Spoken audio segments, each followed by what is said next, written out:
So I'm going to start with a correction and a retraction. I mentioned Hurricane Marvin. No, no, no, no, no. Hurricane Milton. I'm getting up there. What can I say? So glad that you are here in church, even when I forget the names of hurricanes, because it seems like we're having so many of them. Please keep all those folks in your prayers. And as I mentioned earlier, if you can give a door offering to support some of those folks, that would be a real blessing to them. So we're in the middle of a series here at Zion called Give, Save, Live. And this series actually centers around a singular piece of financial advice that if you follow it, I believe is going to help you increase your margin, reduce your stress, firm up your financial foundation, and bring you more financial peace. And here's the singular piece of financial advice that this series is centered on. When it comes to your money, here's one of the best ways you can live with your money. You can give your money first, you can save your money second, and then you can live on whatever money you have left. Give first, save second, and live on what's left. That's the piece of financial advice that this series is centered on. Now, last weekend, as we kicked off this series, we talked about the first part of that piece of financial advice. We talked about giving first. And one of the things that I mentioned was that part of the reason this financial advice is so counterintuitive to us is because this is the way that most of us, at least culturally and societally, don't live. In fact, we live kind of in the inverse way to this piece of financial advice. Most of us don't want to give first. Most of us kind of want to live it up first. We want to spend first. But part of the problem with spending first is that more often than not, when we spend first, we actually spend more than what we actually have, and we wind up in debts. In fact, a couple of statistics here for you. The average credit card debt of the average American is right around $6,502, but that's not the only debt that we have, and that's not the only debt that we get into. The average student loan debt is $37,853. The average mortgage debt, that house you live in, $244,498. And if you got a car payment, your car loan probably totals out to about $23,792. You add all that up, and the reason I didn't add it up is because you don't want to see what that bottom number is, right? Because it's overwhelming.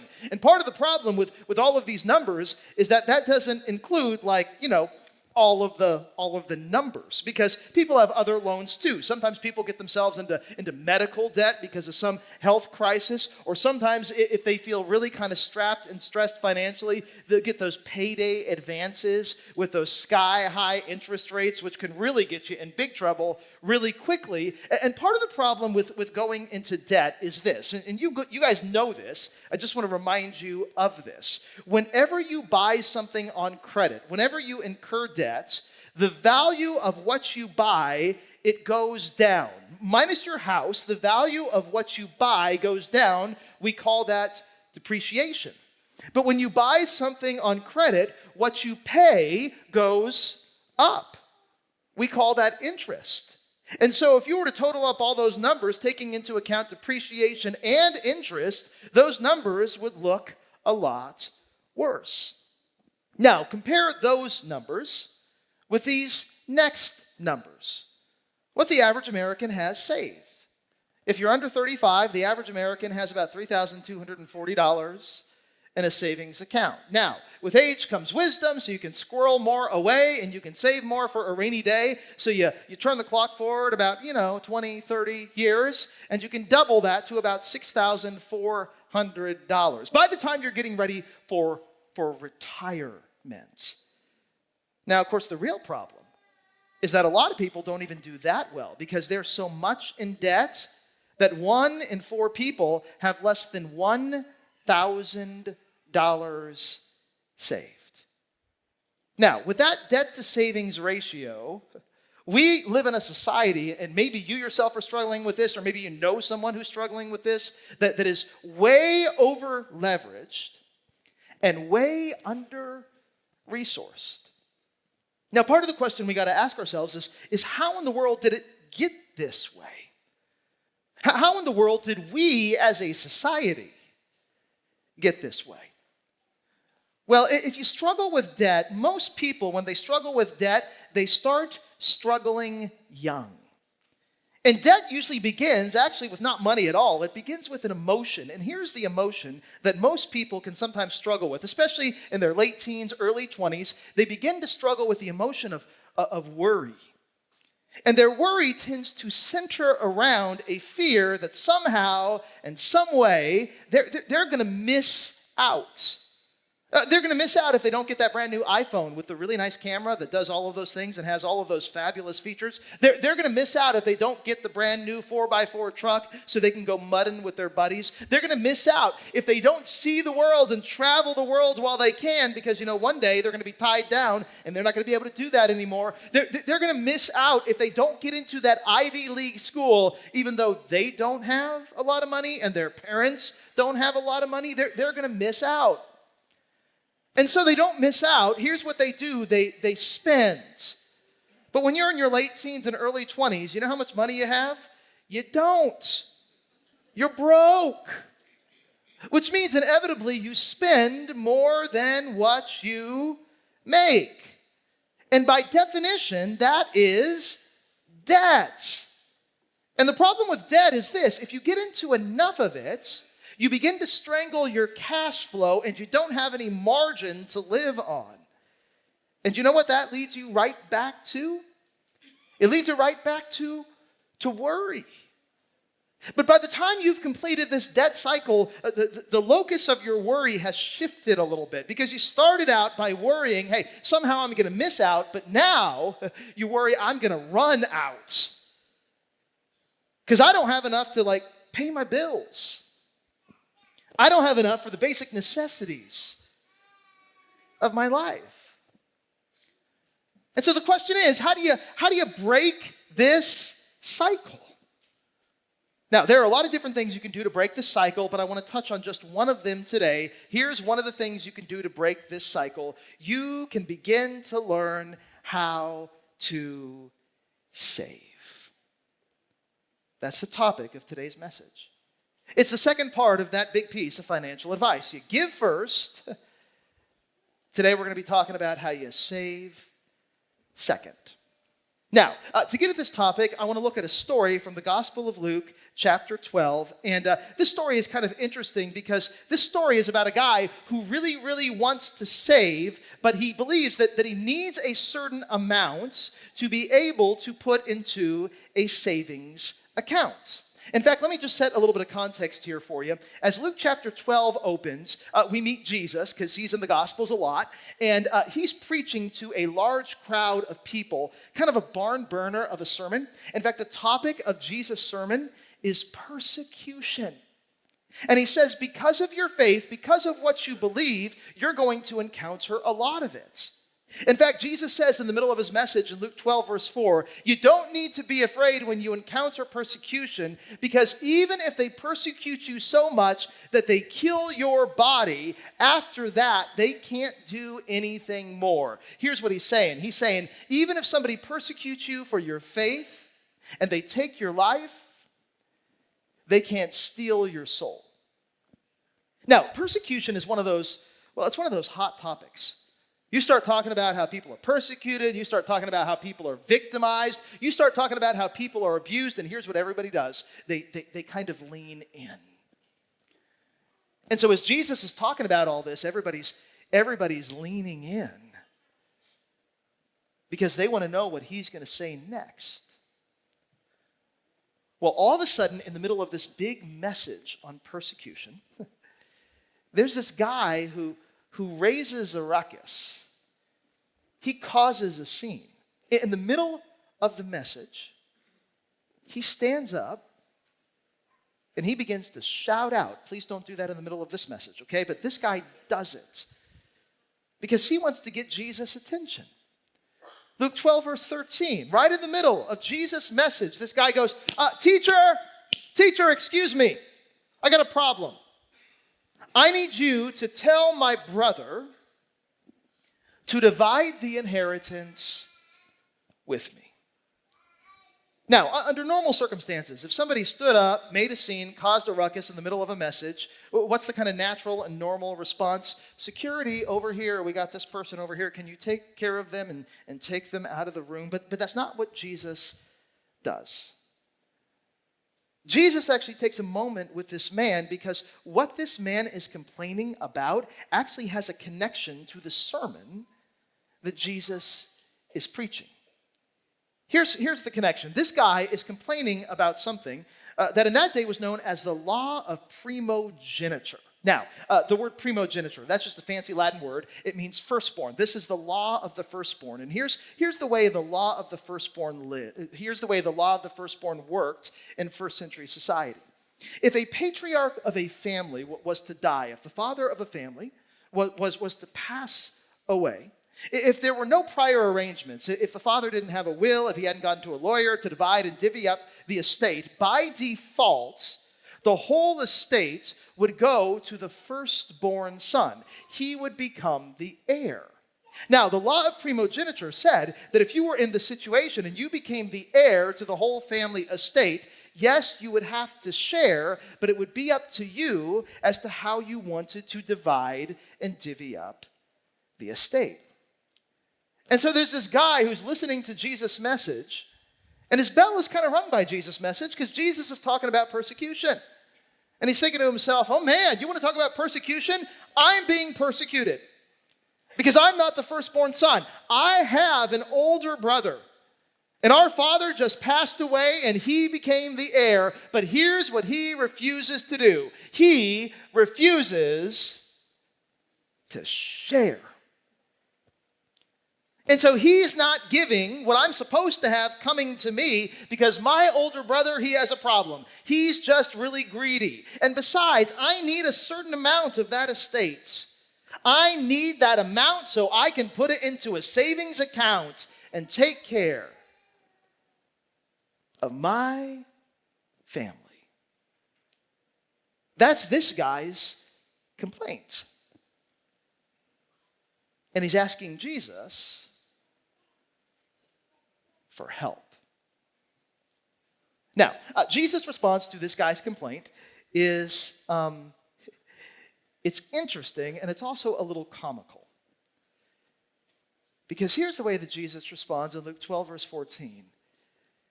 He says, man, or in our day and age, we translate it like this.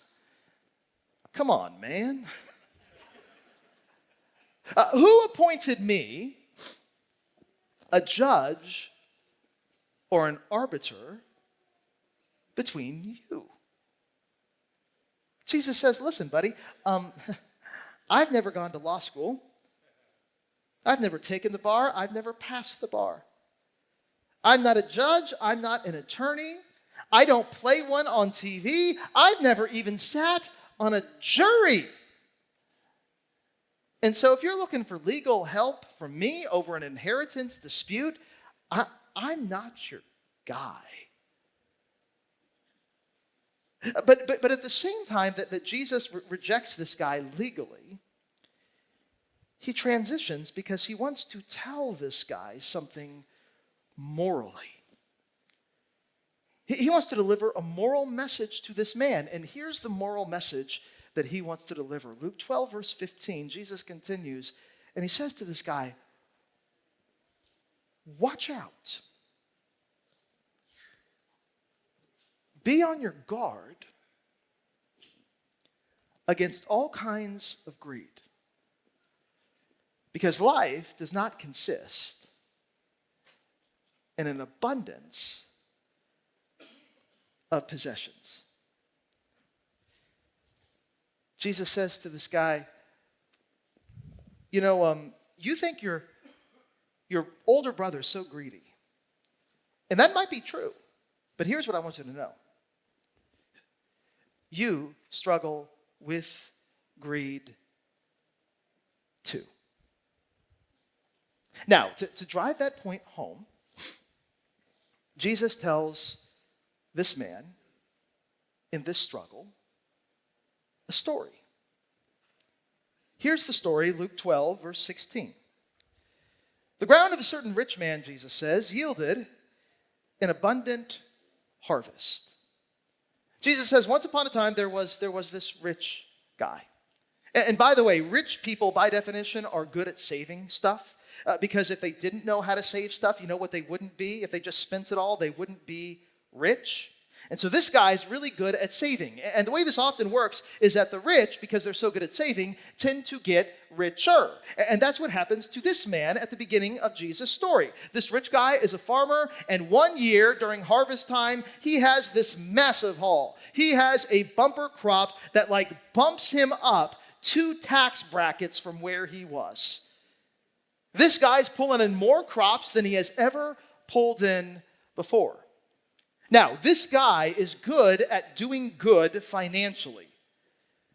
But even this guy wasn't prepared to do this good financially. And so he starts thinking to himself in Luke 12, verse 17, and he asks himself a very key and important question. Here's the question: what shall I do? What should I do with all this money, with all these crops that have just been dropped into my lap? Now, just so you know, this is a really good financial question. In fact, if you have not asked this question financially, you should start asking this question financially. Because one of the things that so many of us do is when money comes in, when paychecks come in, when unexpected gifts come in, we don't ask the question, what should I do intentionally? We just spend it mindlessly. But every single paycheck, you ought to be asking, hey, what should I actually do with this paycheck? Should I give some of it?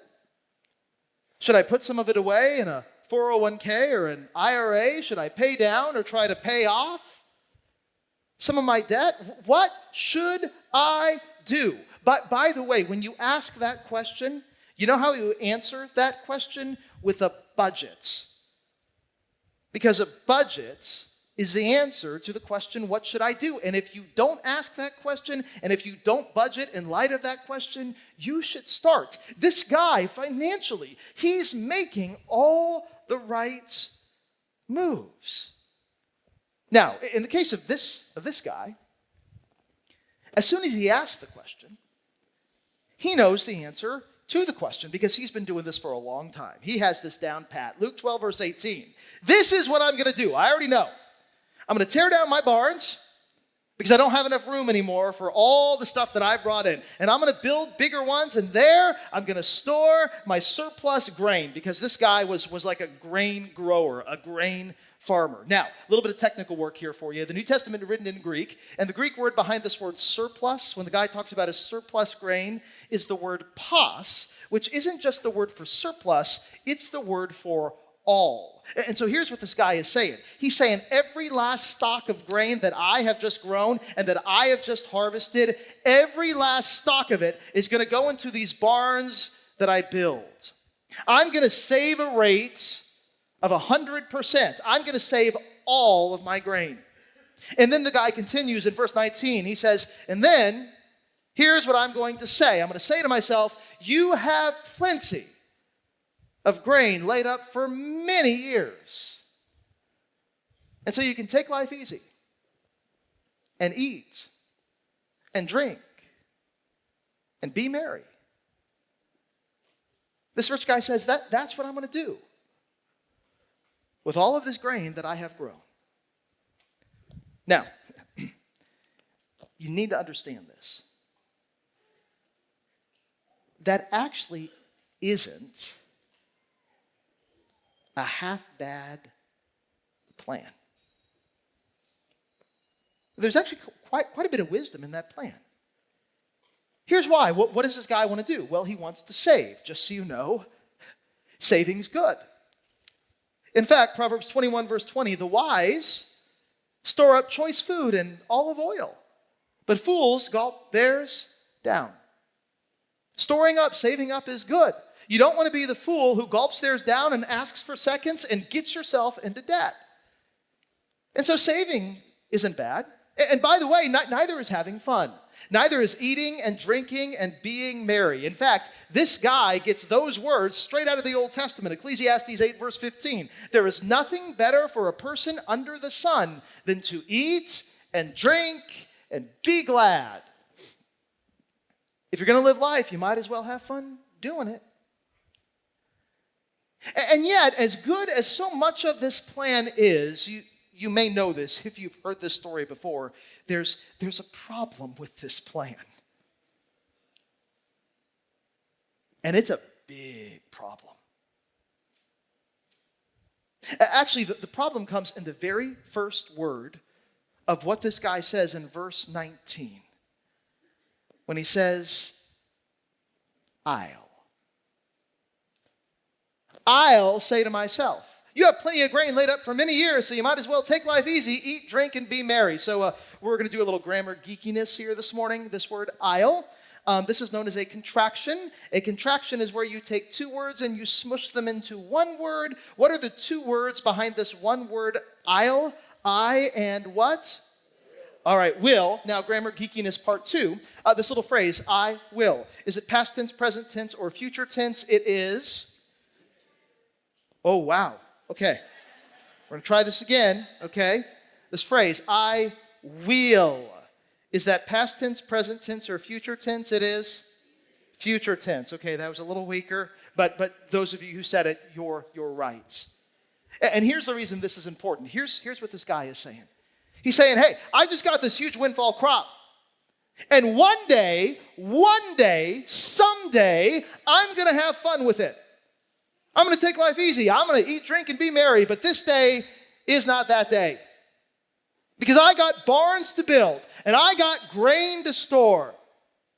In fact, one day, someday, I'm going to have plenty of grain in the future, laid up for many years. But this day is not that day, because I still have more grain to grow. I still have more money to make. I still have more things to take and store in my barns. One day, I'll have plenty. But today, I don't have plenty enough.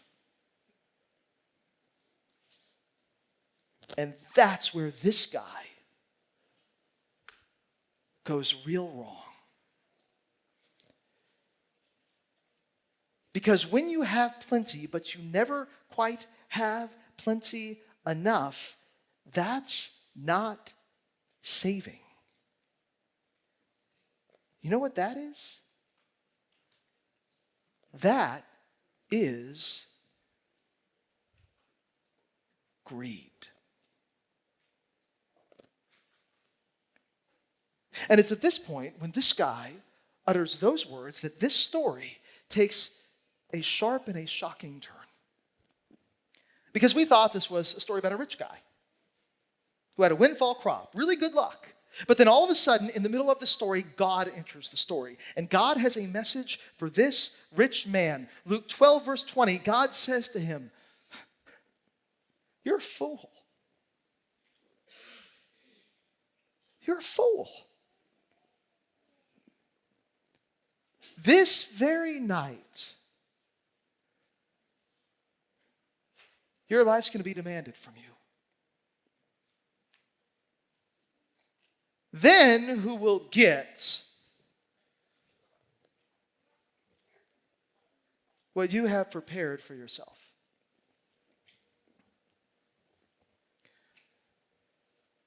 God says to this man, you thought you could save all this up, and you thought you could squirrel it all away, and then maybe one day, when you had enough, you could have some fun.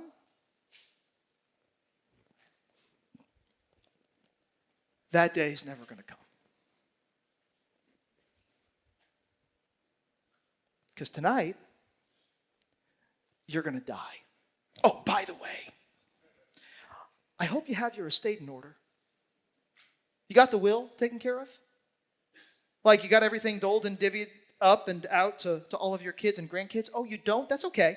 Because even if you don't, the law of primogeniture will kick in, all right? And what's going to happen is that everything, all your grains, all your barns, all your money, all of that is going to go to the firstborn son. He's going to become the heir, but because you kind of taught him how to be greedy, he's not going to want to share. And here's what's going to happen, okay? He's going to start to try to hoard it all for himself and not share it with his little brothers and his little sisters, and then they're going to get mad at him, and one day they're going to go to Jesus, and they're going to say to Jesus, hey, Jesus, tell my brother to divide the inheritance with me.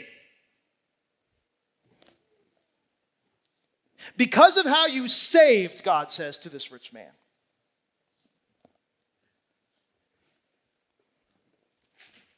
That's what you're going to leave.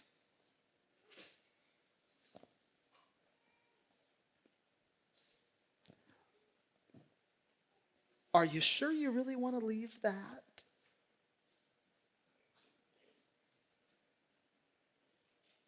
Now, once Jesus is done with his story, once he says the end, he teases out a little lesson. And here's the lesson from the story for this man who had this complaint, for the crowd who was listening in, and for me and you too. Here's the lesson. Luke 12, verse 21. This is how it's going to be with whoever stores up things for themselves, but is not rich toward God. In other words, saving is good, saving is fine, but you can save in such a way that you become enriched financially while also becoming impoverished spiritually. You can have lots of grain in your barns, while at the same time being broke in the eyes of God. Don't save that way. That's not saving. That's hoarding. That's greed. And, Jesus would say, you gotta watch out. You gotta be on your guard against all kinds of greed. You know, I was thinking about this. So at the beginning of the message, I talked about debt. And then Jesus tells a story about a guy who saves, but somehow his saving turns into greed. And debt and greed, when you really stop to think about them, they're really just like two sides of the same problem. Because both debt and greed ultimately lead to the same thing. They have the same results.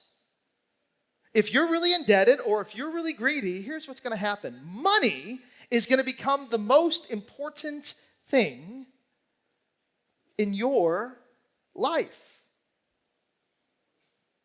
Think about the greedy guy in Jesus' story.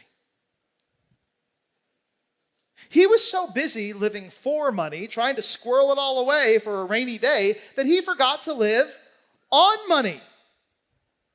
I mean, the thought never even crossed his mind when he had this windfall harvest that maybe he should give some of it away, offer it to charity, to folks who don't have as much as he does. The thought never even crossed his mind that when he had this windfall harvest, maybe he should take his wife out to celebrate, take her to a nice dinner, and say, look at how God has blessed us. The thought never even crossed his mind that maybe he should take his kids on a vacation and make a few memories with them. After all, he has plenty. He doesn't have to work that hard anymore.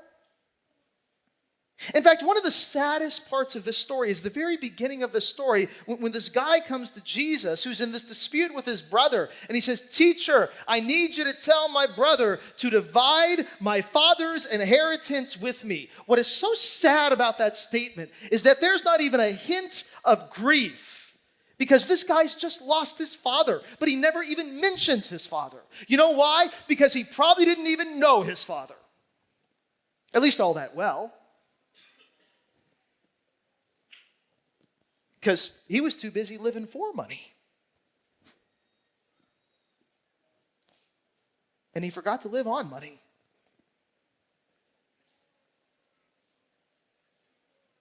And because of his greed, money became the number one thing in his life.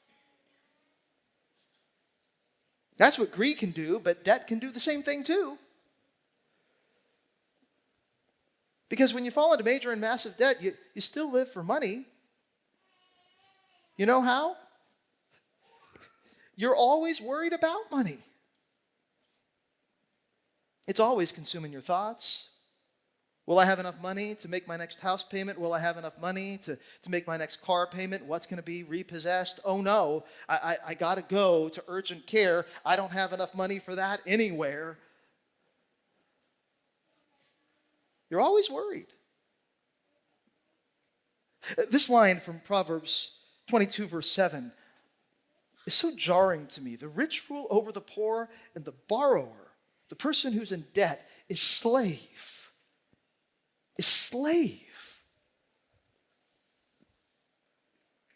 to the lender. You become a slave to worry about money. You see, this is the problem with both greed and debt. They're just two sides of the same problem. They both make money the most important thing in your life. And so here's the question. How do you avoid those two things? How do you avoid greed on the one hand and debt on the other hand? I got a piece of advice for you. Here's how you avoid it. You give first. You know where this is going. You save second. And you live on what's left. Here's why this is so important. If you save before you give, you will fall into greed. Because you will think that whatever comes to you is automatically for you, and you will never push anything outside of you and use it for the sake and for the blessing of others. If you save before you give, you will fall into greed. But if you spend before you save, you won't just spend what you have, you'll spend more than what you have, and you will fall into debt. So if you want to avoid those two, here's how you get it done. You give first, you save second, and you live on what's left. In fact, last weekend, we wrapped up with the most famous verse in the Bible, John 3, verse 16. I want to go back to it this weekend. Maybe you guys can help me out here. For God so loved the world that he what? He gave his one and only Son, that whoever believes in him shall not what? Perish. Now, what does it mean not to perish? Here's what Jesus does when he makes us not perish. He saves us. He saves us from perishing in hell. He saves us from perishing to the devil. He saves us from perishing in the grip of sin. He saves us, and when he saves us, what do we get? We get eternal what? Life. So here's the way that God does like all of theology. He gives his one and only Son so that he can save people like you and like me, so that we can live eternally. He gives, he saves, so that we can live. Now, come on. If that plan is good enough for God and our eternity, don't you think it ought to be good enough for us? And something that really is, in the big scheme of things, not all that important, like how we're doing financially.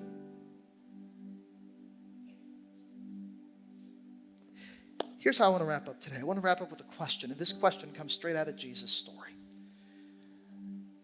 And if you're willing to ask this question to yourself, I'm going to give you a little warning. It'll mess with your mind. Because it's not an easy question.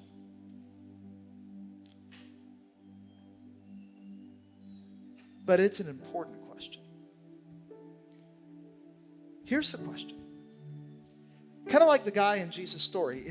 If this night was my last night on earth,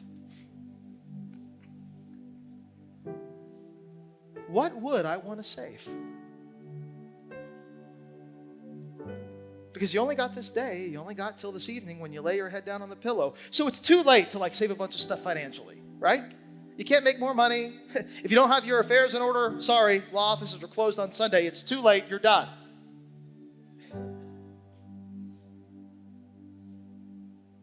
So, what would you save? If this night was your last night. I have a feeling if you knew that it was all coming to an end, here's what you'd want to save. Here's what you would want to take with you to your grave. A kiss that you give to your spouse.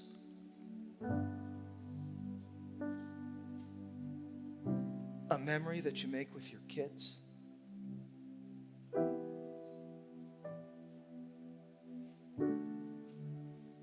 A hug that you share with your friends.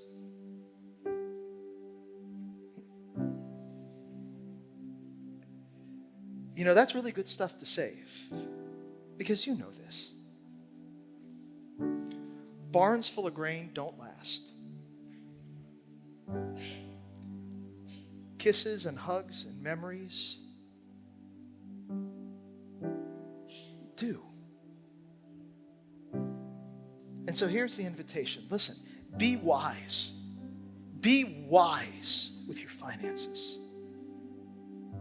And when it comes to your finances, save shrewdly. But when it comes to your love, save recklessly.